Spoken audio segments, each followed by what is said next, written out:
Hello and welcome to the House of Wellness. I'm Luke Darcy and I'm here with my great mate and friend Joe Stanley. Welcome, Joe. It's always great to be here with you, Darcy. Finally, the news isn't being dominated only by coronavirus. We've got some other headline-making developments in the healthcare sector, and one of the biggest right now is medicinal cannabis. It was legalised as a prescription medicine at the federal level in 2016, but the laws differ in each state. Yeah, it's still illegal everywhere except Canberra, but next year laws surrounding medicinal cannabis may change, making CBD oil available to Australians without a prescription. An observational study is underway right now at 6 sites across the country. They need 500 patients who suffer from chronic conditions who've had no luck with at least 3 attempts at conventional treatment options. The study goes until the end of December, and you can go to the House of Wellness website for details. It's a fascinating area that's only going to spark more conversations in the months and years to come, so watch this space. Right now, though, the big question on many people's minds is, how do I shift the extra weight gain during lockdown? Well, from intermittent fasting to the keto or vegan diets, which I am not a vegan, I never said it. You were for a short period. Never said it. It's clear that there's no one-fits-all eating plan that works for everyone. But when it comes to separating the diet facts from the fads, Australia's National Science Agency, the CSIRO, is a world leader. They've got a great plan that's been going for 20 years that's still clocking up the success stories.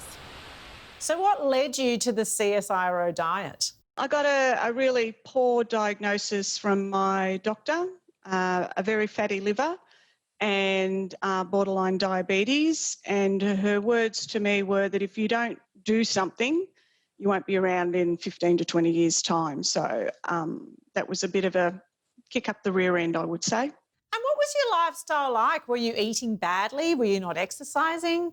By nature, I'm a lazy person. You know, give me a book any day over doing something physical. And yeah, I suppose we were eating poorly, even though we had meat and 3 veg, but those veggies would, you know, be cooked in butter, you know, mashed tatties with lots of butter, full cream milk, you know, loads of oil, cooking meats and things like that, lots of heavy sauces. So, and not a great variety of fruit.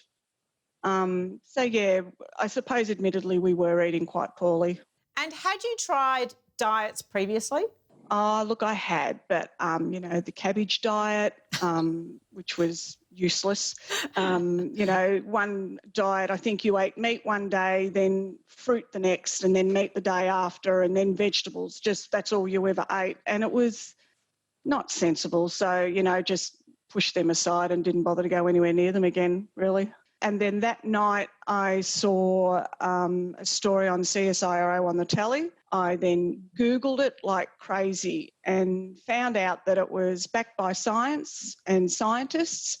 It was really common sense more than anything else. You had to make sure that you were eating good quality food, not something out of a can. It was all fresh fruit, fresh vegetables, fresh meat. So yeah, the common sense side of it, and also knowing that it was going to re-educate me on how to eat properly. And the flavours, you know, using fresh herbs and fresh spices to season the foods instead of slathering it in butter and sauces, it really did make a big difference in continuing with the program because the food was really tasty. So what were the results? Okay, so for me, the first 3 weeks I lost 3 kilos. So I know the CSIRO have just released new research about starting strong and being prepared beforehand. And because I was prepared and I didn't have any little slip-ups, I was able to lose that weight. You know, those first 3 weeks, losing 3 kilos is a really good boost for your morale. I wasn't 100% sure that I could do it, that I would stick at it and do it.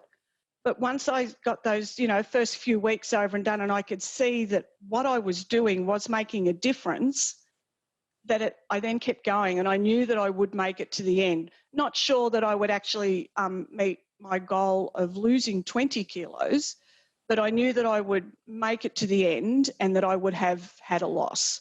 But to actually crack those 20 kilos in the second program was really, I was really proud of myself, extremely proud of myself that I'd actually got that far and I'd stuck at it. And, oh, God, I'm getting emotional, sorry. And even now, realising that I've kept it off, yeah, I'm pretty tickled pink about that, to be quite honest. I think it's wonderful that you're proud of yourself because it is a huge achievement. It's something many people wish they could do and they've not been able to do it. I've just learnt, and you can teach an old dog new tricks, and I have learnt to eat healthily. I have learnt to exercise more. I'm not going to run a marathon. I'm not ever going to do anything like that, but to be active every single day, I'm very happy that I'm active every single day. And, I will have a glass of wine every now and then. I will put on a kilo, but I know what to do to get that off. So, yeah, I've been taught well, and I'm very thankful that I made the choice to go with the CSIRO because, yeah, I have learnt a lot. Those people who started strong were able to lose 1 kilo or more per week for the first 3 weeks. Even if you didn't have that much weight to lose, you're still able to lose half or 1 kilo a week. And then these people who started strong went to lose 3 times more weight overall on the program than those who were a little bit slower to start. So essentially you're re-educating us around how to structure the food in your day. I think deep down people know what's healthy and unhealthy. We tend to know those junk foods or those takeaway foods or those treats are unhealthy for us. I guess what we don't know is how often we eat them and how they creep up in our diet every day. And I think also the portion sizes. Over time, we forget and we just each day or each week eat a little bit more and we kind of reset that norm a little bit too high. So this education sort of brings that back and reteaches you how much and what foods to eat in a meal. What kind of support do you offer? Within the Total Wellbeing Diet, we support people through emails, but also great personal visual feedback that you get when you track how much you weigh, what you eat, and also being part of the TWD community. So our members actually really support each other. They live and breathe the diet, and they help people through sort of those ups and downs that happen to everyone on a weight loss journey. So what would you say to someone who might be watching this and has tried all the diets and has not been successful but knows that they really would like to shift some kilos? Yeah, I think firstly congratulate them on having given it a go, because it's making that first step is actually really difficult. We know how hard weight loss is, and it's a long-term journey. So I think for people who have tried a lot of things before, it's really important to find a program that actually suits your lifestyle so it doesn't feel like a huge change for you. The Total Wellbeing Diet is quite flexible and it does work. So I guess it's a great time for people to make some changes and put their health sort of back as a priority for themselves. So the message hasn't changed, Darth. When it comes to losing unhealthy body fat and keeping it off, it's all about curbing cravings by eating foods that make you feel full for longer and getting rid of the snacking. Well, from saving our waistlines to saving lives in the ocean, up next, a group of special kids who could teach us all a thing or two about water safety. That's next on the House of Wellness.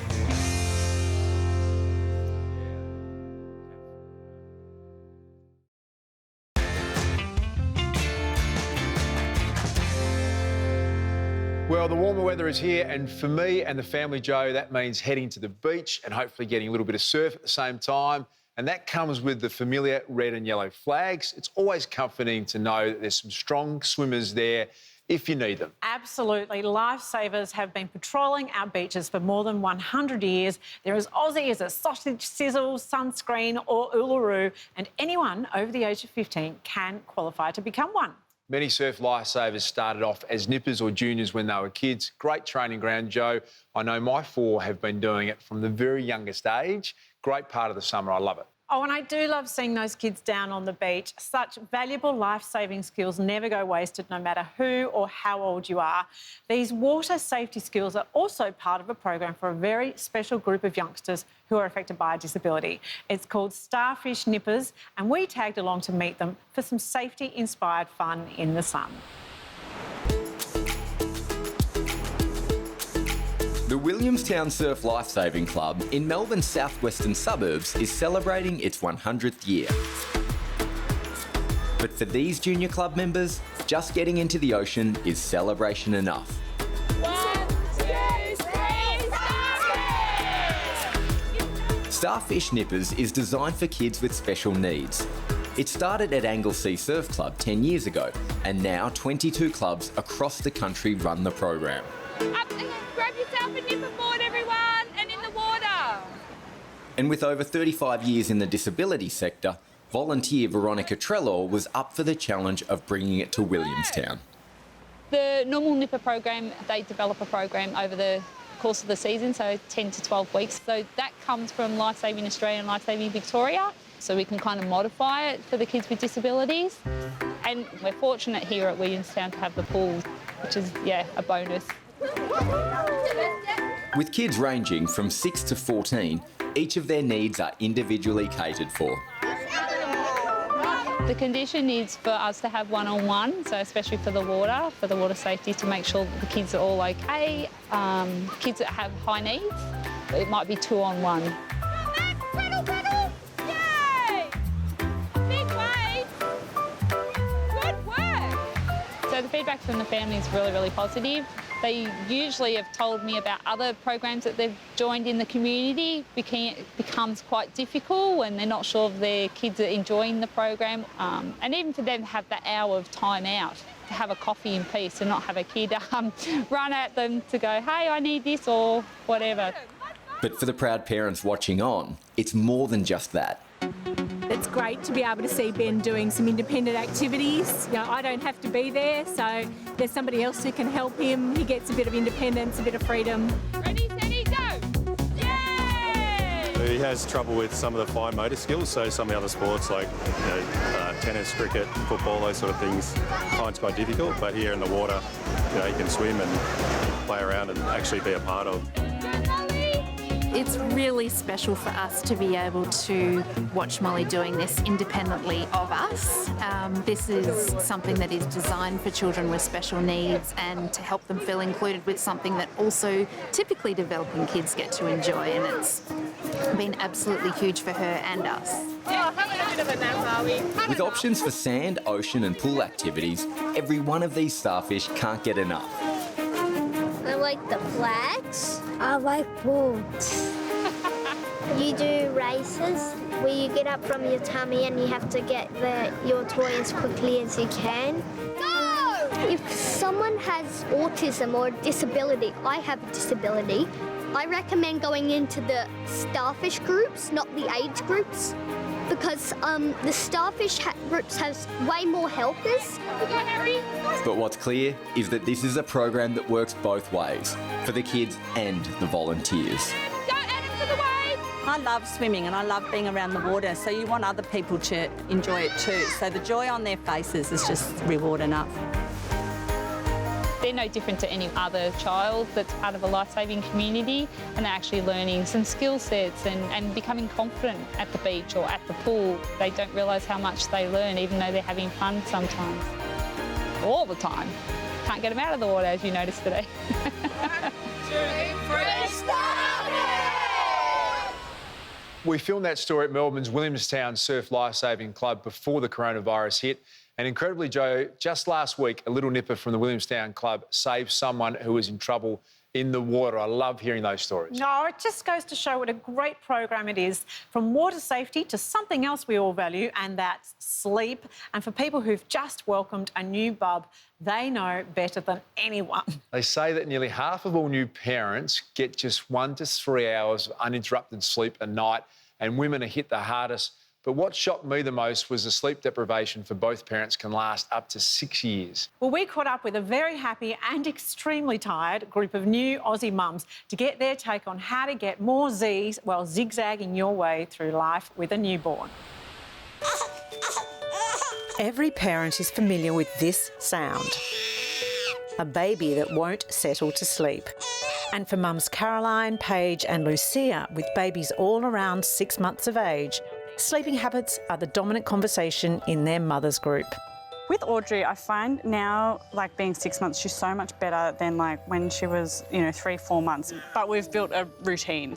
So Andre Paul is in a sleep routine at night time only. So at the moment he's waking maybe once a night, twice a night. There was like a 2-week period there. It was a nightmare. Like he just didn't want us. He didn't want to sleep. He didn't want us to put him down. You'd rock him to sleep, and then you'd get him in the cot, and then you'd try to walk away, and he'd go, no. Yeah. Babies come built to sleep, but that doesn't mean that they know how to sleep. They learn that from us. For child sleep scientist James Slater, the most effective cues to encourage babies' sleep come through prompting their senses. Babies recognise touch from when they're born. There are kinds of touch that can be useful to help baby see that it's time for sleep. Having a cuddle and rocking, they're good examples of that. If you're using sounds to help the baby with their wind-down routine or sleep, it should be as quiet as possible. Using a lullaby, sounds that are natural to the baby or familiar are also good. So heartbeats work in that way. We just have the sound of waves in the background. Nice. He loves that. And then, just songs before he goes to bed, and that's it. Audrey has been great because her bed is upstairs. So even from a really young age, she knew if I was heading upstairs that she was going to sleep. But we always tried a lavender mist to spray in her bed, which is supposed to help. Although touch and hearing are the strongest senses developed very early in babies, parents can also explore aromatherapy after 3 months of age, with scents like lavender and mandarin some of Bub's favourites. The sense of smell is really closely connected to our emotions. Babies prefer aromas that are subtle, natural, and generally ones that are sweet. And despite vision being the most underdeveloped sense in babies, red light technology can encourage sleep patterns. When it's time for sleep, baby is going to need some dim, soft lighting. Red light can signal to the body that it's time to produce melatonin, the sleep hormone. With all the senses enhanced, the last piece of advice from James is routine, routine, routine, but with a little bit of flexibility, a little bit of reality. What you should do is equip yourself, empower yourself, make it easy for yourself. What's good for mum will be good for bub. Knowing what you know now, what would you say to other mums? I think that the two key things really for me are definitely just take a deep breath and just be patient, because I think that they're just so little and they don't know anything else other than you. And the other thing is just to learn your baby. So I think that for me personally, sometimes I was trying to have a read of this book and I was like, but why is this not working? And what I realised is because Andre Paul isn't doing those things. So it's about, okay, what are Andre Paul's cues? And then everything else was, I guess, a guide to help me. Yeah. Yeah, listen to your baby. Yeah. Bless you.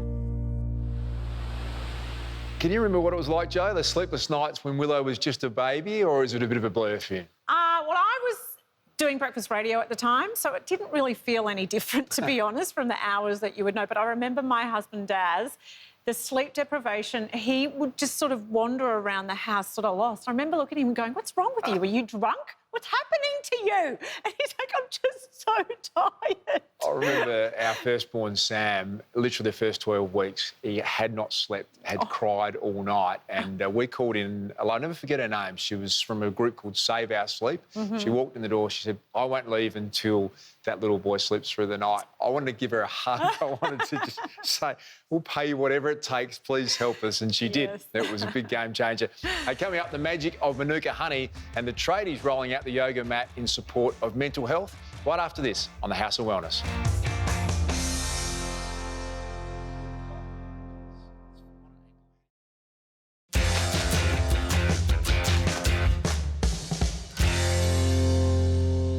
Well, Christmas is not that far away, really. It feels like it's sort of come out of nowhere, Joe. Now, what about you? Are you into Christmas decorations? Are you a bit like the Griswolds and you put lights all over the family house? Or are you a bit more low-key, Joe? How would you describe your preparation? Yeah. I have a fantasy that I'm going to have a house like Vogue Living and it's going to look really beautiful, but I am really lazy and tired by that time of year, so I tend really to do the bare minimum. But what I do is cooking with my daughter. I really love it. We like to make little snacks to give to the kids in her class as Christmas presents. We've never tried making a gingerbread house, though, because that is way out of our league, but we're pretty good at gingerbread cookies, which is why I'm very keen to check out Hines' version. But here's the thing, he's a vegan, protein-packed and designed to boost metabolism and keep the weight down. Teagues, it is not even December yet and I'm already feeling very Christmassy, and there's no way to get into the festive spirit than to spend time in the kitchen. So today I'm going to whip up some healthy gingerbread men. Oh, I'm excited, Hinesy. I'm all about getting into the Christmas spirit early, actually. And judging by the ingredients you've got there, these gingerbread men appear to be quite healthy. What makes these gingerbread men extra healthy is that they're loaded with ginger, which is packed with antioxidants, which helps fight against free radical damage. That's great, Hinesy. And if we are planning on overindulging come Christmas time, did you know that ginger is a great weight loss supporting ingredient? But what if you want a little bit of a kickstart of your metabolism or to curb those cravings? What can help? Well, Hinesy, as well as ginger, there are also other thermogenic spices that can help. So spices like cayenne pepper, turmeric are great at reducing inflammation in the body associated with obesity. And they do that by assisting a process in the body which increases the body temperature and boosts your metabolism. One of my favourite tips is actually to swap out the fats and the carbs for protein because it inhibits the hunger hormone, keeping you feeling fuller for longer. And speaking of natural helpers, there is an amino acid called L-carnitine, which helps turn fat into energy.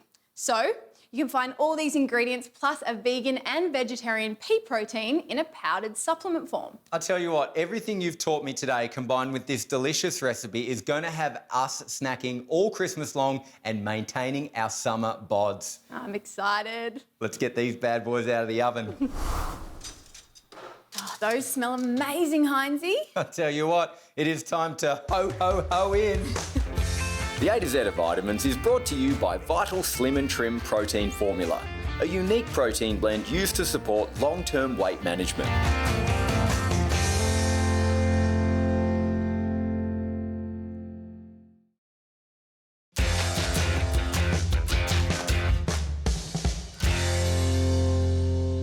Welcome back. An unbelievable recent story to hit the headlines has been the dispute between Australia and New Zealand over who owns Manuka honey as a brand. Well, Jo. despite Darcy's appalling pun, Manuka honey is a global phenomenon. The projections are that it will be worth a staggering $1.2 billion by 2028. Lots of people swear by it for its antimicrobial properties, its health benefits and, of course, its delicious taste. Well, the Kiwis reckon Manuka honey comes from New Zealand's indigenous Manuka bush.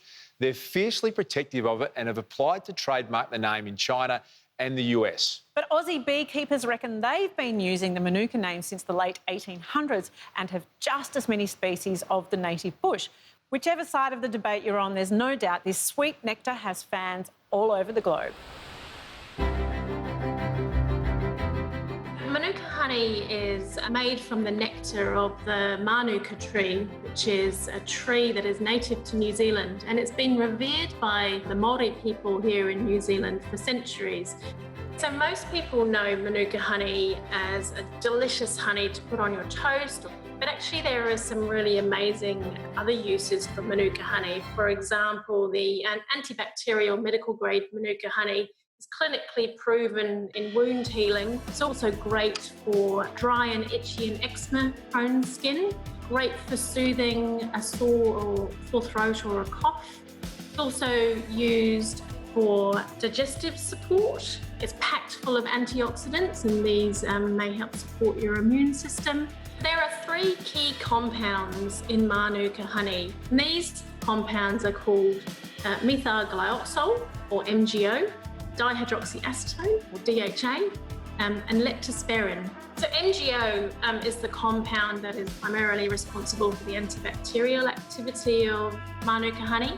And DHA is actually the natural nectar compound that converts to MGO over time in the honey. So how do we know actually that the honey we're purchasing is authentic Manuka honey? The first thing to look for is the UMF certification mark, which is an independent certification body in New Zealand. You have a UMF grading, so that's the 5+, the 10+, 15+, and 20+.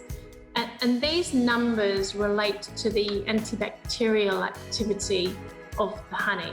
So the amount of MGO and other phenolic compounds that contribute to this antibacterial activity. I love using Manuka honey in my recipes because it's got a really distinct texture that you simply can't get from other sweeteners. I'm going to start with my Manuka muffins. They are so quick and easy and they're perfect for a snack on the go. Check out this thick and creamy texture. Now that's going to help with this dish because let's be honest, the muffin is all about the muffin top and Manuka honey makes it extra golden brown and delicious.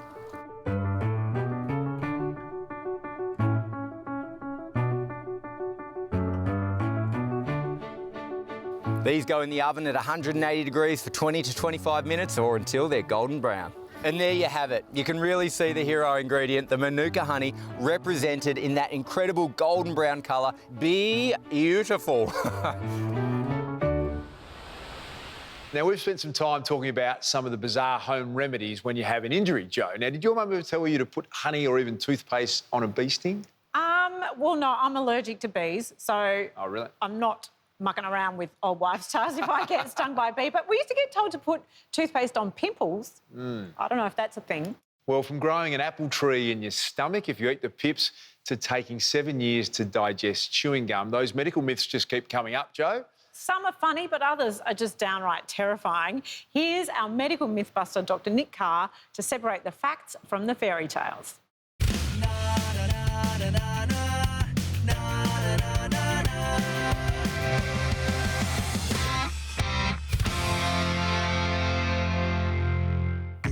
Today I'm going to talk about some medical myths, things that doctors and patients believe that just aren't true. And there's nothing I like better than trying to burrow down to the bottom and find out, where did this come from? So the first one I'm going to talk about is the white-tailed spider. Now you'll know the white-tailed spider because they're in most houses, particularly around southern Australia, and they've got long, thin bodies. They've got a little white dot on the end of their tail. And there's this story that the spider will cause horrible non-healing ulcers, what's called necrotizing arachniditis. Ooh, sounds terrifying, doesn't it? Well, it's simply not true. So where did this myth come from? Well, it turns out a mate of mine published a paper way back in 1987 where he had a patient with really nasty, non-healing ulcers, and they said maybe it was caused by a spider. And somewhere in the translation, the maybe and the question mark got lost, and the spider got the blame. Here's a quick one for you, and this is one that doctors and patients alike both believe. If you're coughing up green phlegm or your kid's got green snot, you need antibiotics. Wrong. It could be a bacterial infection, but most of that greenness comes just from dead cells and inflammatory material. It's nothing to do with bacterial infection, and you don't necessarily need antibiotic. I've got another quick one for you, and this is one a lot of people believe. They say, "Doctor, is it true that after death, your hair and your nails keep growing?" It's a great idea, isn't it? But no, it's not true. All that happens is once you're dead, the tissues around the bed of the nails and the hair contracts a bit, and the hair and nails seem longer. So no, nothing keeps growing after you've died. Now, this last one is my absolute all-time favourite. Everybody seems to believe that you can't drink alcohol when you take penicillin. Doctors and patients believe this. Now, there's no particular interaction between penicillin and alcohol, and I knew that when I was a student, and yet every patient would say to me, "Oh, I won't be drinking while I'm on the penicillin, will I, doctor?" And I go, "Oh, no." Wondering, where does this come from? I would ask all these doctors, where does this idea come from? No one knew until I spoke to this crusty old guy who ran what was called in those days the venereology clinic, the sexually transmitted clinic. And he said, "I'll tell you where that comes from. When we first got penicillin for treating venereal disease, we used to tell them, no alcohol while you're on the penicillin. Nothing to do with an interaction between the two, just because if they didn't get drunk, they didn't have sex and pass on their venereal disease." So there you have it. 4 myths busted. Up next, we look at the wellness program designed to give our hardworking tradies the tools to focus on their mental health. That's right after this.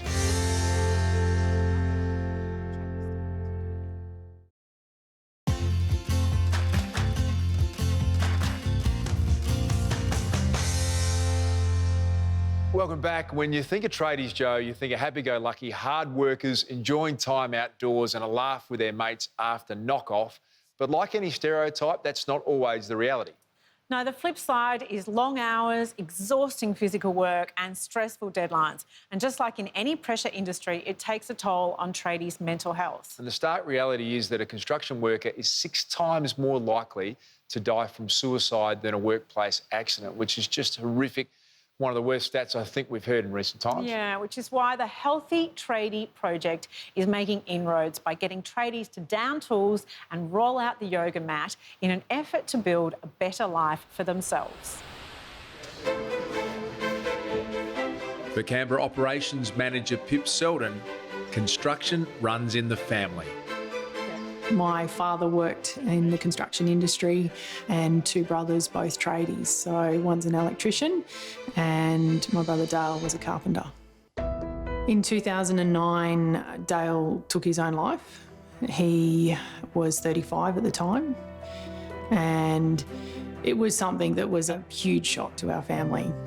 You know, he was the popular guy amongst his mates. He was the one who always had friends over. You know, he was the kind of this casual tradie. You know, he was always the one who was organising the boys' fishing trip.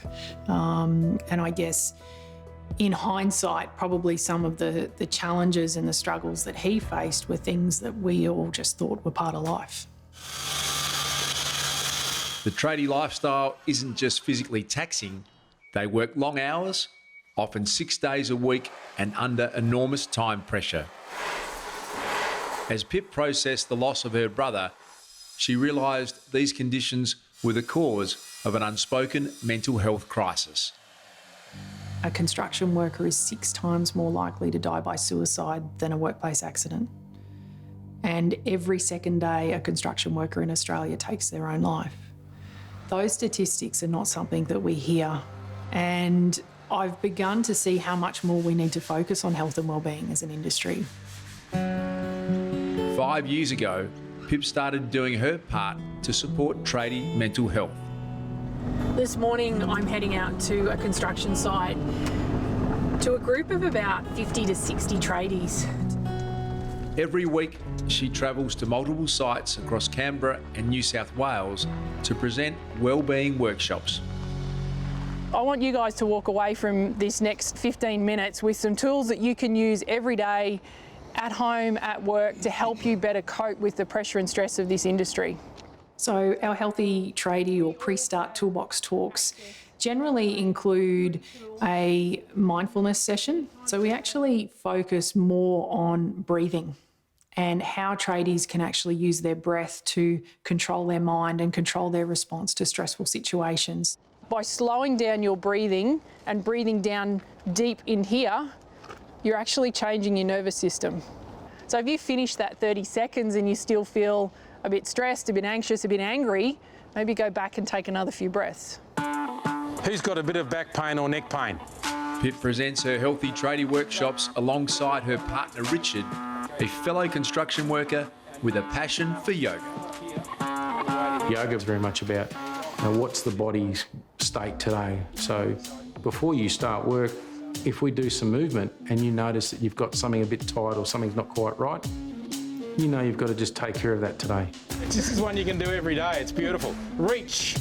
So the right hand comes over to your left. Right hand to your left. Right hand to other way. Other left. That's it. Good.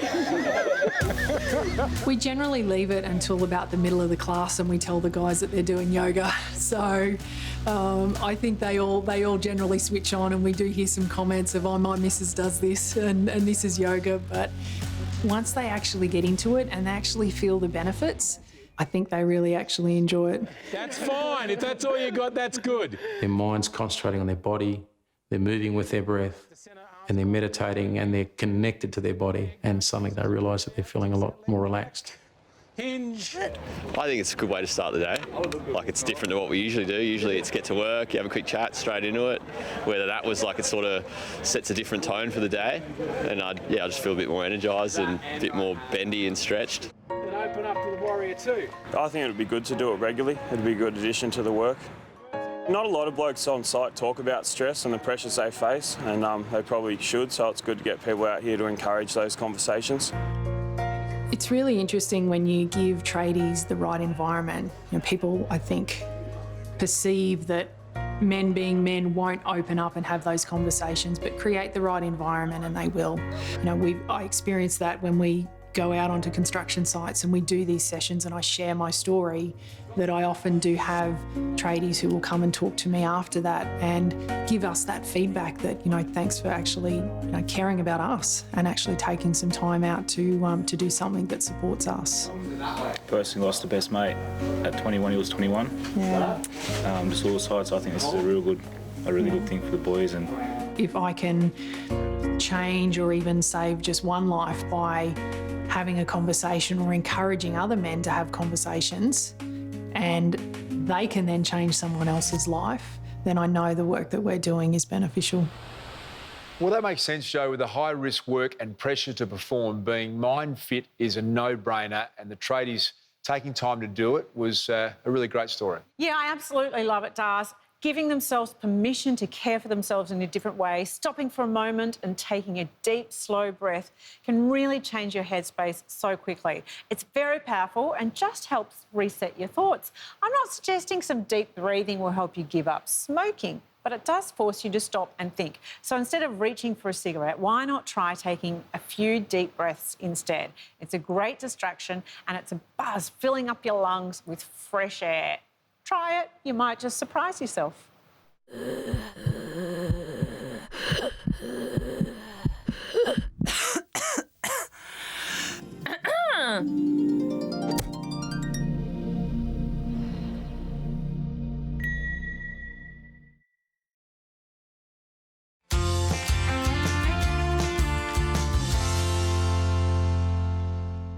Nude by Nature is really a brand that has such an amazing makeup range that is cruelty-free and all natural. But more than that, the Nude by Nature Pro Brush range really has you covered for all your brushes. I'm going to break down for you how to create a beautiful bronzed smoky eye that you can wear both day and night using these brushes here. So I've already got my base on and I'm going to pop on a chocolate brown smoky. You can kind of apply it quite roughly. It doesn't need to be perfect because the smudging brush is cut really straight and it's quite thick, so you can blend that into your eye as a base.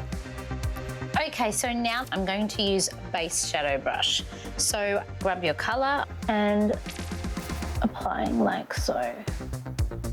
The great thing about these brushes is they are synthetic, hygienic, and the handle makes it easy to grip.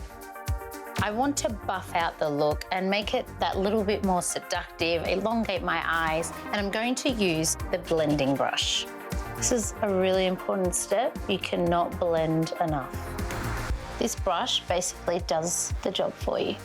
So now I'm going to use the angled eyeliner brush to just give a little more definition to the outer corners of the eye.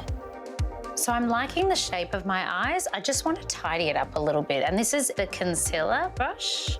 And basically the concealer works like an eraser. Nude by Nature have a great Christmas brush set collection. It's called Serene Sunset, and they're 10 brushes that really have you covered for all areas of your face, eyes, skin. It's all in there. So there you have it, Dars. There's a brush designed to smooth over every imperfection and create any look. I know you really wanted to know that. Yeah, thank you. I'll keep that in mind, Joe. And while we're on the subject of brushing, dental health experts are putting out a call to get kids to the dentist. Now they're open for business again. Yeah, they believe there was probably a lot more comfort food consumed during lockdown, like soft drinks and sugary snacks. And going by my house, I think that they're probably right. It was certainly happening where we are. Plus, they were closed, so a lot of us missed the regular checkup.